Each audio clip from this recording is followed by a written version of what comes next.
I don't have time for nonsense. You know, like like what they say about me in the blogs. It don't matter what they say. They don't know me. They don't even know me. They never met me. They say negative stuff about me. It don't mean nothing. Look at me. What do I care what they say? God keeps blessing me. It don't matter what you say. You got to know who you are and whose you are. I know who I am and I know who I belong to. And that God of mine ain't gonna let nothing happen to me.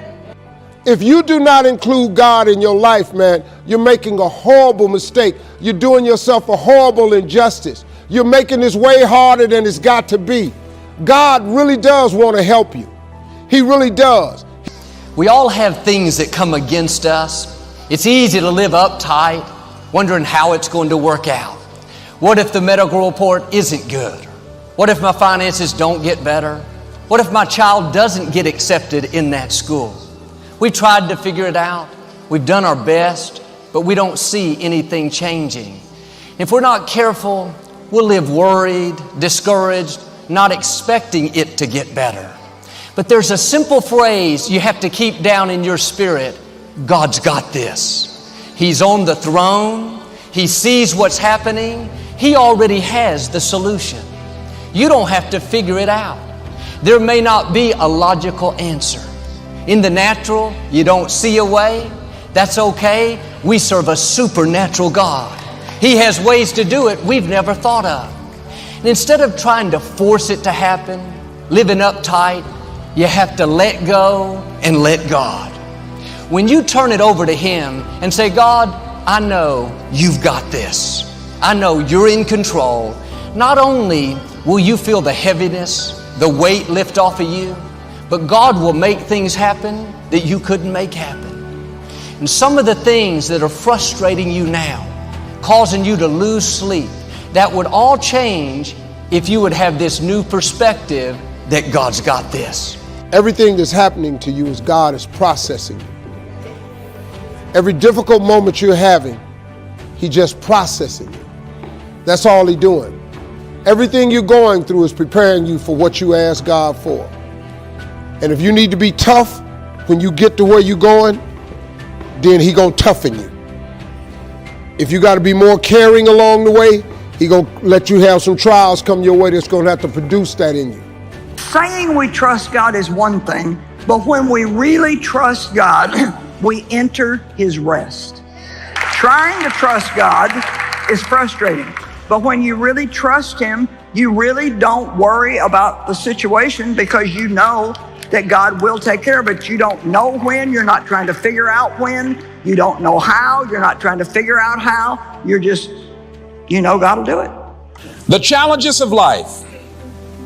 How do we get stuck? A friend of mine went through a divorce. My best friend. He had a wife that did not love him as much as he loved her. It was his first real true love. He was a very religious man. Did not believe in divorce. He made a mistake. And he paid for his mistake with a lot of pain, a lot of tears. And there came to a point where he knew he should have gotten a divorce. But he was stuck. He was stuck in something called revenge. He said, she's made me so miserable, I'm going to pay her back. He was stuck. And he stayed in there longer than he should have because it began to attack him. It began to affect him psychologically. And as a result of that, when he eventually did get a divorce, he took that same attitude to other relationships, looking for something to go wrong. He was burned so badly, he did not want to risk pain again. He was going in relationships trying to avoid pain. When it became too close, he would do something to make sure the relationship did not work. He would always try and find something wrong with the person because there are no perfect people. So if you look for it, you can find it. He was stuck in revenge. Another friend of mine, working on a job, loved the company very much, expected to retire there. And one day they called him in the office, asked him for his badge and identification, called the security man up, walked into his desk, told him he was fired and he had to leave then. He was devastated. And if you came anywhere near him, he will tell you his story, as we all have stories. Even when he got a job, he went on the job telling anybody who would listen how they fired him unjustly. And he always ended with, it wasn't fair. Life isn't fair. Life just is. Don't worry about the people that God has removed from your life. He saw things you didn't see. He heard conversations you couldn't hear. And he made moves you wouldn't make. And that's it. I lived in a car for 3 years. I had nothing. But I made a decision, man. I just started talking to God every day. I just started asking him for help, to hear me. If you call God and you ask him to hear you, he hears you. I'm just telling you, it's real. God is real, man. Don't let nobody fool you. Listen to me, young people. Don't let nobody fool you. Come by your house, knock on your door, talking about it ain't no God. You think because somebody say it ain't no God, you think that make it true? God is real, man. If you're trying to make it in this world without God in your life, you're making it way harder than it's got to be. I'm telling you, man, I did it. I did it without him. It does not work. I flunked out of school. I had a severe stuttering problem. I couldn't talk outside my house. I'm on my third marriage. I lost everything I ever owned twice. I've been homeless and lived in a car for 3 years. You can't tell me nothing about what he can't do for you. Nothing. Let me tell you something, man. I've been bottomed out. I'm talking about flat bottomed out. Nothing. I was talking today with my oldest son. He said, man, Dad, every time I hear about something you went through, I just go, how did you make it? I just kept this faith, man. I just kept believing that God didn't bring me this far to leave me. Sometimes we're trying to play God. We're trying to make our boss promote us, make ourselves get well, and make the contract go through. But as long as we're trying to force it, living frustrated, worried, then God steps back. But when you take your hands off and say, God, I know you've got this. I'm not going to worry about my finances. I'm not going to live uptight because of the medical report. I'm not going to be frustrated because I haven't met the right person. God, I trust your timing and I trust your ways. My life is in your hands. God never promised that we wouldn't have difficulties, but He did promise He would give us strength for every battle. He would take what was meant for harm and use to our advantage. You may have a good reason to worry about something. In your health, your finances, a dream. You've done everything you can. Doesn't look like it's going to work out.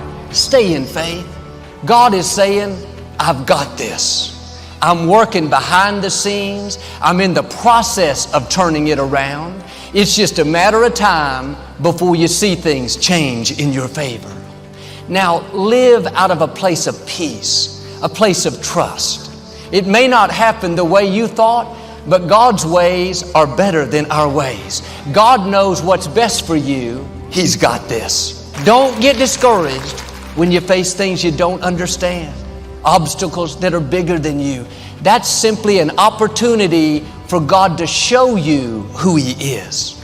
It's one thing to believe that God has power, believe that He can do the impossible. That's good. But God wants you to do more than just believe. He wants you to experience His power. He's going to show you His greatness, show you His favor. David had all kinds of things come against him, not just giants, armies, his own family. He had plenty of reasons to live worried, afraid, bitter. But he said in Psalm 27, "The Lord is my light and my salvation. Whom shall I fear? The Lord protects me from danger. Why should I be afraid? When people come against me, they will stumble and fall. Though a mighty army surrounds me, my heart will know no fear. Even if they attack, I will remain confident."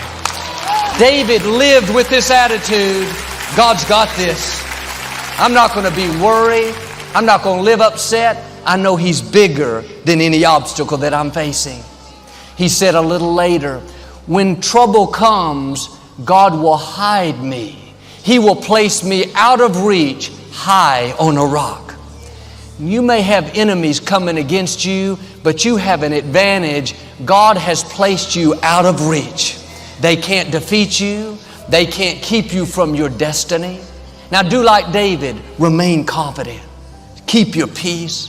It may feel like you're surrounded by an army. The truth is, you are surrounded by God's favor. The forces that are for you are greater than the forces that are against you. David said, even if they attack, I won't get upset. Sickness may have attacked you. Addictions may have attacked. Debt may have attacked. That's a test. Are you going to get worried? Live in fear? What if it doesn't work out? Did you see the medical report? There are 40,000 students. What if he doesn't meet the right people? Stay in peace. Remain confident. God's done it for you in the past. He's going to do it for you again in the future. In a few verses, David said, I am confident I will see the goodness of God. After all he had been through, you would think he'd be negative, worried. God, where were you? He was just the opposite. I know I'll see God's goodness. In other words, I know God's got this. I talked to a lady recently. She had been through a divorce. She was carrying all the hurt and pain. She never dreamed her life would turn out like it had. And she was confused, discouraged, wondering why it had happened. And one day, while driving in her car, she felt God say to her, I still have a good plan for your life. Let go of the old. I've got this. At that moment, she made the decision to stop worrying, to stop being down on herself. She let it go. All of a sudden, she told how this heavy weight lifted off of her. She got her joy back, her passion back. Now, new doors are starting to open. New relationships, new opportunities. She's starting to see the beauty for ashes. It all happened when she changed her perspective. Is something weighing you down today? Are you worried about a situation? Frustrated by what didn't work out? Or maybe down on yourself because you're not where you thought you would be? God is saying to you what He said to her. I've got this. It's not a surprise to me. I have new beginnings. I have healing. I have breakthroughs. I'm asking you to change your perspective. Switch over into faith. That situation at work that you're worried about, God's got it. That medical report that's keeping you up at night, living stressed is not making it any better. Be still and know that He is God. He has you in the palm of His hand. He's got this. And yes, you may have enemies coming against you, but like Daniel, God has placed you out of reach. He's made you lion-proof. Now, all through the day, when you're tempted to worry, keep this phrase playing in your mind. God's got this.